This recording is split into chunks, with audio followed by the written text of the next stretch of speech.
नमस्कार दोस्तों, मेरा नाम है विशाल शामनानी और मैं आपका स्वागत करना चाहूँगा हमारी यूट्यूब अकेडमी पर, जिसका नाम है माय विद्यालय। तो आज बात जलियांवाला बाग हत्याकांड की, जिसने अपने 101 साल पूरे कर लिए हैं। तो आज बात जलियांवाला बाग हत्याकांड की। तो चलिए शुरुआत करते हैं। हम पहले ये जान लेते हैं कि हम किन किन चीज़ों के बारे में बात करेंगे। ऐतिहासिक दिवस। जलियांवाला बाग हत्याकांड जिस तारीख को जिस दिन हुआ था उसे ऐतिहासिक दिवस क्यों माना जाता है। रोलेक्ट एक्ट, जलियांवाला बाग हत्याकांड के बारे में, जनरल डायर के बयान के बारे में और जलियांवाला बाग राष्ट्रीय स्मारक संशोधन विधेयक 2019 के बारे में। तो चलिए अब बात करते हैं ऐतिहासिक दिवस। ऐतिहासिक दिवस 13 अप्रैल 1919 को, जिस दिन जलियांवाला बाग हत्याकांड हुआ था, उस दिन वैसाखी थी। वैसाखी वैसे तो पूरे भारत देश का एक प्रमुख त्यौहार है, परंतु पंजाब और हरियाणा के किसान सर्दियों की रबी की फसल काट लेने के बाद नए साल की खुशियां मनाते हैं। इसी दिन 13 अप्रैल 1699 को 10वें और अंतिम गुरु श्री गुरु गोविंद सिंह जी ने खालसा पंथ की स्थापना की थी। इसलिए वैसाखी पंजाब और आसपास के प्रदेशों का सबसे बड़ा त्यौहार है और सिख इसे सामूहिक जन्म दिवस के रूप में मनाते हैं। अमृतसर में उस दिन भी 13 अप्रैल 1919 को भी एक मेला सैकड़ों साल से लगता चला आ रहा था, जिसमें उस दिन भी हजारों लोग बड़ी दूर दूर से आए थे। अब बात करते हैं हम रोलेक्ट एक्ट की, जिसके कारण पूरा जलियांवाला बाग कांड हुआ था। काला कानून प्रस्ताव रोलेक्ट एक्ट मार्च 1919 में भारत की ब्रिटिश सरकार द्वारा भारत में उभर रहे राष्ट्रीय आंदोलन को कुचलने के उद्देश्य से निर्मित कानून था। यह कानून सर सिडनी रोलेट की अध्यक्षता वाली सेडिशन कमेटी, इस कमेटी का नाम आप लोग ध्यान रख लीजिएगा क्योंकि ये पिछले एग्जामों में पूछा जा चुका है। सेडिशन कमेटी की सिफारिशों के आधार पर बनाया गया था। कौन सा? रोलेक्ट एक्ट। इसके अनुसार ब्रिटिश सरकार को यह अधिकार प्राप्त हो गया था कि वह किसी भी भारतीय पर अदालत में बिना मुकदमा चलाए उसे जेल में बंद कर सके। इस कानून के तहत अपराधी को उसके खिलाफ मुकदमा दर्ज करने वाले का नाम जानने का अधिकार भी समाप्त कर दिया गया था। इस कानून के विरोध में देशव्यापी हड़तालें, जुलूस और प्रदर्शन होने लगे। आंदोलन के दो नेताओं डॉक्टर सत्यपाल और सैफुद्दीन किचलू को गिरफ्तार करके काला पानी की सजा दे दी गई। ये बात है शायद 9-10 अप्रैल के आसपास। फिर 13 अप्रैल को सैफुद्दीन किचलू और डॉक्टर सत्यपाल की गिरफ्तारी के विरोध में जलियांवाला बाग में लोगों की सभा होनी थी। यहाँ भीड़ इकट्ठा होनी थी और हुई भी। घटना की बात करते हैं। वैसाखी के दिन 13 अप्रैल 1919 के दिन, जो कि हमारे लिए काला दिन है, क्योंकि हमारे बहुत सारे भाई लोग जो निहत्थे बेकसूर लोग मारे गए थे। वैसाखी के दिन 13 अप्रैल 1919 को अमृतसर के जलियांवाला बाग में एक सभा रखी गई, जिसमें कुछ नेता भाषण देने वाले थे। शहर में कर्फ्यू भी लगा हुआ था। फिर भी इसमें सैकड़ों लोग ऐसे भी थे जो वैसाखी के मौके पर परिवार के साथ मेला देखने और शहर घूमने आए थे। बेचारों की कोई गलती नहीं थी, निहत्थे बेकसूर लोग मारे गए थे और सभा की खबर सुनकर वहां जा पहुंचे। जैसे हम लोग कुछ सुन लेते हैं कि चलो यार देख आएं, तो बस ऐसे ही बहुत सारे लोग वहां पहुंच गए। जब नेता बाग में पड़ी रोड़ियों के ढेर पर खड़े होकर भाषण दे रहे थे, तब ब्रिगेडियर जनरल रेजिनॉल्ड डायर, ये नाम आप लोग ध्यान रख लीजिएगा क्योंकि यही वो अंग्रेज है जिनने लगभग 1000 निहत्थे लोगों भारतीयों को मारा और 2000 लोगों को घायल कर दिया। Brigadier general Reginald Dyer 90 British सैनिकों को लेकर वहां पहुंच गए। उन सब के हाथों में भरी हुई राइफलें थी, हथियारों से लैस थे। नेताओं ने सैनिकों को देखा तो उन्होंने वहां मौजूद लोगों से शांत बैठे रहने के लिए कहा। अब बात गोलीबारी की कि गोलीबारी किस प्रकार हुई। सैनिकों ने पहले तो बाग को घेर लिया, फिर चेतावनी दिए बिना निहत्थे बेकसूर लोगों पर गोलियां चलानी शुरू कर दी। 10 मिनट में 1650 राउंड गोलियां चलाई। अपने पास जितना भी वो असला बारूद या गोलियां वगैरह लाए थे, पूरी की पूरी 10 मिनट में खाली कर दी।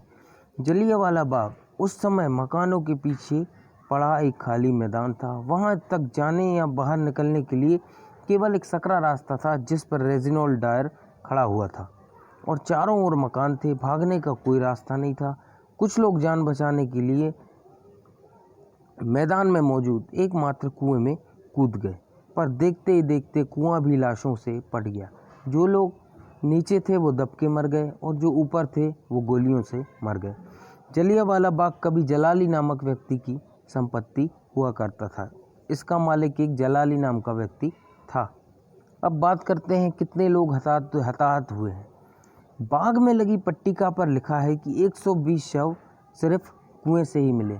तो आप सोच लीजिए कितना भयावह मंजर होगा वो। शहर में कर्फ्यू लगा था, जिससे घायलों को इलाज के लिए कहीं भी ले जाया नहीं जा सका। लोगों ने तड़प तड़प कर वहीं दम तोड़ दिया। अमृतसर के डिप्टी कमिश्नर कार्यालय में 484 शहीदों की सूची है, जबकि जलियांवाला बाग में कुल 388 शहीदों की सूची है। ब्रिटिश राज के अभिलेख इस घटना में 200 लोगों के घायल होने, 379 लोगों के शहीद होने की बात स्वीकार करते हैं, जिनमें से 337 पुरुष, 41 नाबालिग लड़के और एक 6 सप्ताह का बच्चा था। ये ब्रिटिश कह रहे हैं, पर अनाधिकारिक आंकड़े जो कह रहे हैं के अनुसार 1000 से अधिक लोग मारे गए, 2000 से अधिक लोग घायल हुए। आधिकारिक रूप से मरने वालों की संख्या 371 बताई गई, जबकि पंडित मदन मोहन मालवीय के अनुसार कम से कम 1300 लोग मारे गए। स्वामी श्रद्धानंद के अनुसार मरने वालों की संख्या 1500 से अधिक थी, जबकि अमृतसर के तत्कालीन सिविल सर्जन डॉक्टर स्मिथ के अनुसार मरने वालों की संख्या 1800 से भी अधिक थी। अब बात जनरल डायर के बयान की। मुख्यालय वापस पहुंचकर ब्रिगेडियर जनरल रेजिनॉल्ड डायर ने अपने वरिष्ठ अधिकारियों को टेलीग्राम किया कि उस पर भारतीयों की एक फ़ौज ने हमला किया था, जिससे बचने के लिए उसको गोलियां चलानी पड़ी।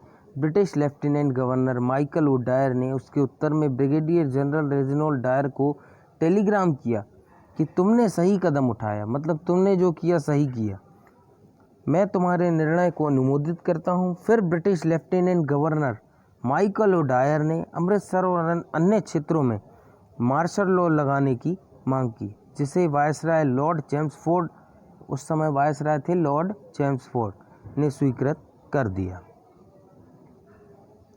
अब बात करते हैं हम जलियांवाला बाग राष्ट्रीय स्मारक संशोधन विधेयक 2019। राज्यसभा में 19 नवंबर 2019 को पारित होने के पश्चात यह विधेयक संसद से पारित हो गया। इससे पूर्व लोकसभा में 2 अगस्त 2019 को पारित किया गया था। केंद्रीय संस्कृति मंत्री प्रहलाद सिंह पटेल ने बिल पेश करते हुए कहा कि जलियांवाला बाग एक राष्ट्रीय स्मारक है तथा घटना के वर्ष 2019 में 100 साल पूरे होने के अवसर पर हम इस स्मारक को राजनीति से मुक्त करना चाहते हैं, राजनीति से फ्री करना चाहते हैं। अब बात करते हैं विधेयक के प्रमुख प्रावधानों की। इस विधेयक के द्वारा जलियांवाला बाग राष्ट्रीय स्मारक अधिनियम 1951 में संशोधन किया गया। इस संशोधन बिल में जलियांवाला बाग राष्ट्रीय स्मारक अधिनियम में कांग्रेस के अध्यक्ष को स्थायी सदस्य के तौर पर हटाने का प्रावधान है। विधेयक यह स्पष्ट करता है कि जब लोकसभा में विपक्ष का कोई नेता नहीं होता है, केवल सबसे बड़े विपक्षी दल के नेता को ट्रस्टी बनाया जाएगा। यह विधेयक केंद्र सरकार को यह अधिकार देता है कि वह ट्रस्ट के किसी सदस्य को उसका कार्यकाल पूरा होने से पहले ही हटा सकती है। इस संशोधन के बाद भारतीय राष्ट्रीय कांग्रेस के अध्यक्ष का न्यास के पदेन सदस्य होने का हक समाप्त हो जाएगा। उसकी जगह पर लोकसभा में विपक्ष के नेता या सबसे बड़े दल के नेता को सदस्य बनाया जाएगा। जनता द्वारा वित्त पोषित जलियांवाला बाग ट्रस्ट की स्थापना साल 1921 में की गई थी। आप लोग इसका ध्यान रखिए, साल 1921 में की गई थी। इसके नए न्यास का गठन साल 1951 में किया गया। नए न्यास में व्यक्ति विशेष को सदस्य बनाया गया तथा किसी संवैधानिक पद पर आसीन व्यक्ति को इसमें शामिल नहीं किया गया था। अब सरकार निर्वाचित लोगों को संवैधानिक और प्रशासनिक पदों में शामिल कर रही है। किसी विशेष व्यक्ति को नामित नहीं किया जाएगा। साथ ही इन सदस्यों को हर 5 साल के बाद बदल दिया जाएगा और साथ ही शहीदों के परिजनों को भी ट्रस्ट में शामिल किया जाएगा। तो आज के लिए करते हैं हम वीडियो को यहीं समाप्त। पसंद आए तो कृपया लाइक करें, शेयर करें और सब्सक्राइब करना मत भूलें।